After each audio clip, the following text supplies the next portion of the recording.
epekto ng bagong polisiya ng US sa nursing program, ikinabahala ng mambabatas at health groups.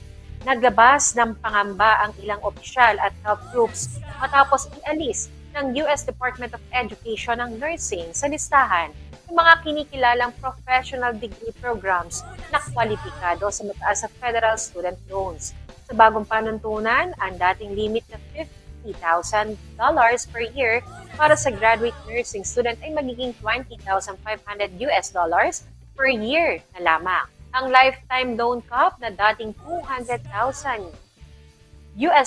ay magiging $100,000 na lang. Kasama rin sa pagbabago ang pag-alis ng grad plus loans para sa mga bagong borrower. Direktang para apektado ng polisiya ang mga graduate nursing program tulad ng Master of Science in Nursing o MSN, Doctor of Nursing Practice o DNP, at Nursing PhD na nangangailangan ng mataas na matrikula at clinical training hours. Ayon po sa datos, noong 2022 ay 33% ng foreign-born registered nurses sa US ay Pilipino at noong 2024 naman ay 28,258 Filipino BSN graduates ang kumuha ng US licensure examination. Hiniling ni Bohol 3rd District Representative Christine Alexi Besas Tutor sa PRC, CHED, DFA, Department of Migrant Workers at DTI na pag-aralan ang epekto nito sa Filipino nurses na nasa abroad o nagbabalak mag-aral sa US. Sinabi rin niyang handa ang Kongreso na magbigay ng policy support at legislative action kung kakailanganin. Dalawang nurse sa Nueva Ecija ang nagbigay ng pahayag ukol sa epekto ng loan rate sa US. Somehow po medyo nalungkot ako, pero at the same time,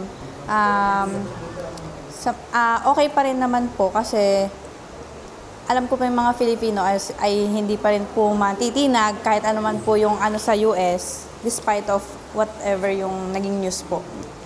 Ako po somehow hindi naman po natinag after that kasi buo pa rin po yung loob ko na i-pursue kung ano po yung pangarap ko sa buhay. Nandun pa rin po ako sa goal kung ano po yun despite of the news po. Sana po yung department ng US still bigyan po nila ng importansya yung mga nurses dito sa Pilipinas or diyan po sa US. Still yung profession po namin wala pong makakabago dito, wala pong makakaagaw. Still nandun pa rin po yung efforts namin and all yung pagmamahal namin sa pasyente. Feeling ko naman po may may malaking impact po siya kasi po 'di ba po, madami pong mga kababayan po natin na iniisip po nila na mas malaki po yung magiging kita nila kung magpupunta sila ng ibang bansa, sa US nga po, ganun. Pero syempre po, kung gagawin pong parang non-professional na po ang pagiging nurse sa US, siguro po, parang mag-i-stay na lang po dito yung mga kagaya po namin makaka-graduate po.